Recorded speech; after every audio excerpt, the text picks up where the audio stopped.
It's a lifestyle for the rough and rugged kind. The tougher the game, the longer the pain, the better the ride. We do what we can to stay ahead, cause the modern world wants us left for dead. You better believe as long as we breathe, the sun's gonna rise. We dig real deep, try a little harder, buckle down tight, go a little farther so we can look back and be proud of what we've done. Sometimes we gotta work under the gun, don't sweat the battle, make sure the war's won. Keep on keeping on, cause the bottom line, it's a labor of love we call the grind.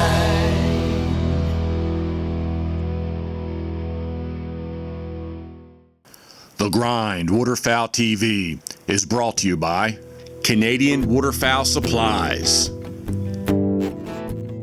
Dakota Decoy, premium gunning decoys for demanding hunters, Lucky Duck Premium Decoys, masters of deception, Heavy Shot, I didn't come this far to miss, Wild Ear, custom fit hearing protection and enhancement, Delta Waterfowl, the Duck Hunters Organization, Pro Drive Shallow Water Outboards, Camp Chef, the way to cook outdoors, Sitka Gear, turning clothing into gear, and these fine sponsors.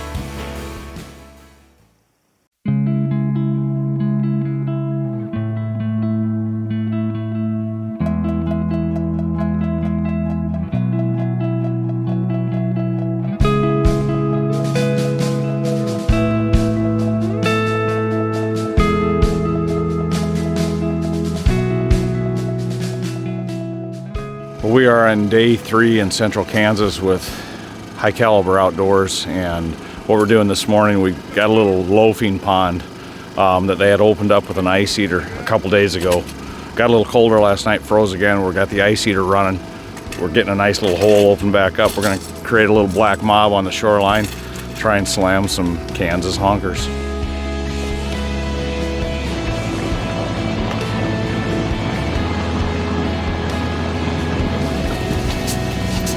Moving down here.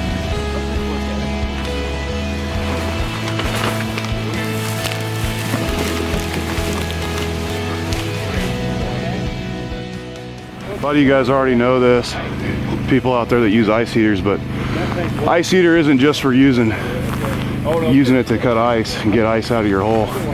We've set our ice heater as deep as we could just to move the water enough to give us a little decoy movement. We have absolutely zero wind, so our decoys are kind of stale. Buried that ice heater, turned it on. As you can see, the birds are moving around like a bird would naturally.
Let's shoot. One more. Catch.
Nothing better than Honker's over right.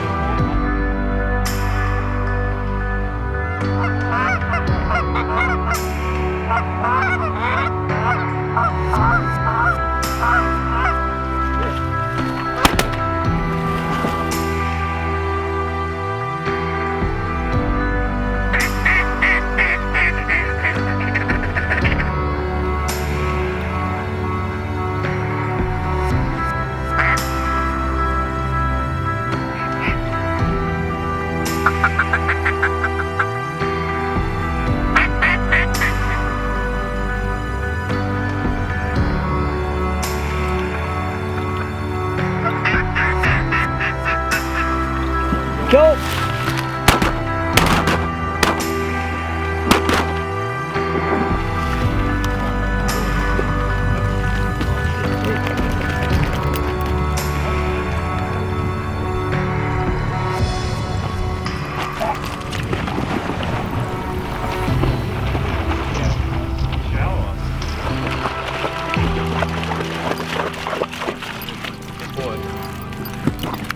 That was good. We're out here on central Kansas honker hunt.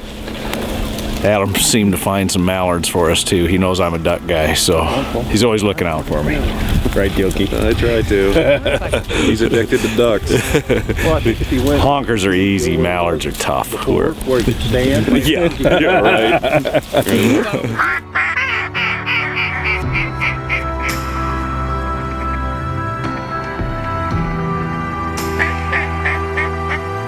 Go!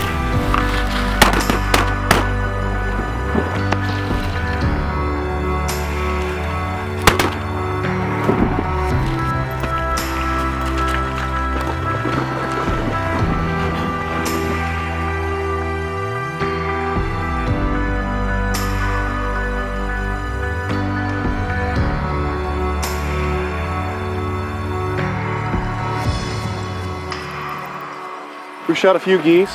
They're just hungry. They're going out to eat right now. A lot of them looked at us, so they definitely looked us over and they want this spawn. Shot more mallards probably than Chris thought we would. He didn't see any yesterday. Just reverse migration, you never know what's going to show up here at this place. We're in Waterfowl Central. This is the duck and goose hub of the state. Ricky Hart here from Lucky Duck, going to talk about the functionality of the Lucky Goose Flapper. There's 3 different modes with it. There's the constant on, there's the remote on, and then there's an intermittent timer mode on it. So the constant on, you just flip it forward and you can see it's just going to run. The remote's not going to work on this mode. This is a 3-way toggle switch, so it's in the middle now, so it's completely off. You push it to the back and now it's in its remote mode. You can see I got the remote wire here just to show you that, just hanging out. What I'll do is I'll hit that on, and right now it's just on by me pushing on and then me pushing off. Then I can switch it to the intermittent timer mode. I'm gonna go ahead and open up this decoy and locate the receiver, which is right here, this little gray box. And then you can see that there's 2 little slots right here. It's just so you can get a fingernail in there. It is a little bit tougher at times. I've got that popped off now. I'm gonna hit this black button in here like this. And then what I'm gonna do is then hit the red button on the transmitter. What you'll see is hopefully that this light will light up.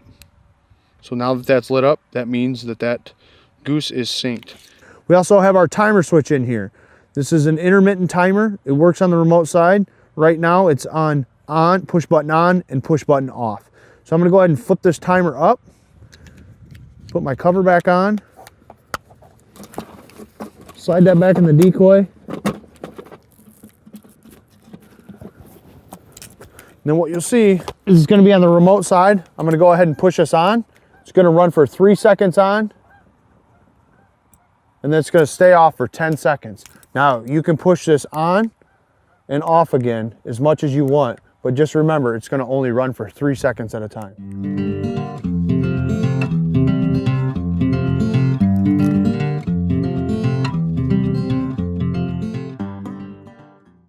Welcome to Delta Waterfowl's Conservation Corner. Hi, I'm John Devney, Vice President of U.S. Policy for Delta Waterfowl. This season on the Grind Waterfowl TV, we're highlighting Delta Waterfowl's work for ducks and duck hunters across North America.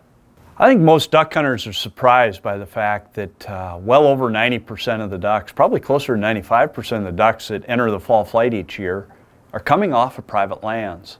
So those ducks are produced on working farms and ranches, land that frankly doesn't have any goal or objective of duck production. It's land that's growing corn, soybeans, wheat, barley, canola, or running cows is what gives us our ducks every year. As a result, I think Delta Waterfowl looks at that and says, you know, we need to come up with new ways to really work in partnership with the people that own and frankly control the duck factory. At Delta Waterfowl, we prioritize voluntary incentive-based programs that really work to engage agriculture. The prairie pothole region's huge. We're talking about almost 300,000 square miles. It's a huge landscape, and almost all of it, well over 90% of it's privately owned. And if we're going to have the kind of impact we want to have in habitat conservation, especially for breeding ducks, our best hope is to create good partnerships with farmers and ranchers. Delta Waterfowl's program in Canada that has really led the charge in this vision is the Alternative Land Use Services Model, or ALUS. ALUS is pretty revolutionary in the fact that it doesn't focus on duck biology, it focuses on building relationships with farmers, ranchers, and the rural communities that they live in. It harnesses the energy and passion that people have on farms and ranches. Talk to a farmer or rancher, they know how to grow stuff, and they can grow ducks just like they're growing canola or cows. And we need to sort of create the right incentives and the right programs and policies to allow them to do that. If we're to have the kind of habitat base it's going to take to provide lots of ducks for duck hunters, the only way we're going to be successful is through this voluntary incentive-based approach. If one looks at the Conservation Reserve Program, which had the single largest impact on North American breeding ducks of anything that's ever happened in history, we can see proof positive that these sort of programs are the ways to produce lots and lots of ducks and to secure lots of habitat. At Delta Waterfowl as the Duck Hunters Organization, the way we can keep our promise to you, the duck hunter, is to create good relationships, good programs, good policies that provide the right incentives to farmers and ranchers to conserve habitat. That's our best way to keep wetlands on the landscape and put nesting cover out there to ensure big fall flights in the future.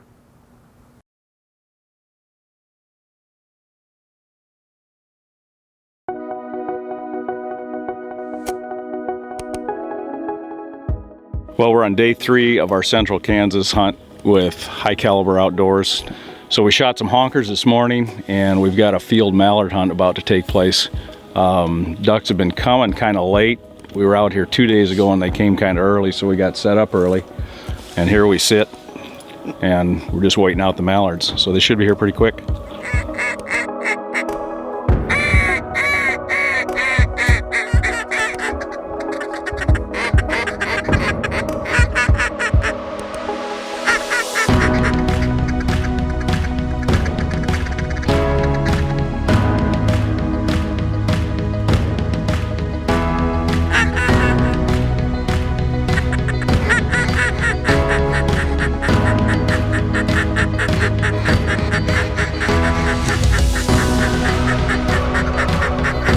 Go!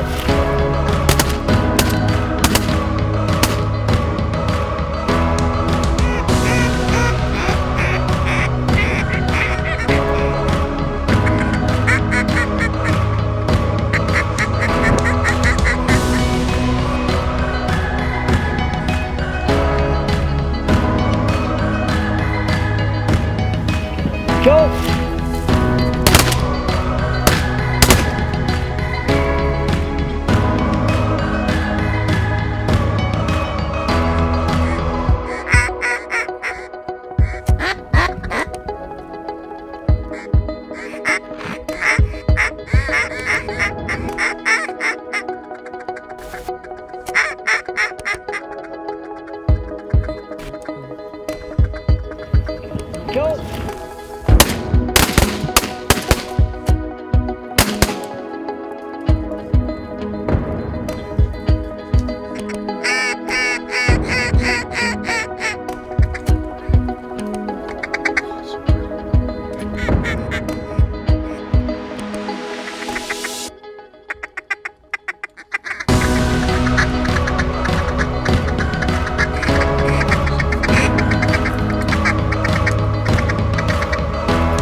Go!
Going, guys.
Visit our website, www.thegrindwaterfowl.com, where you will find past episodes as well as tips and tactics from the boys here at The Grind.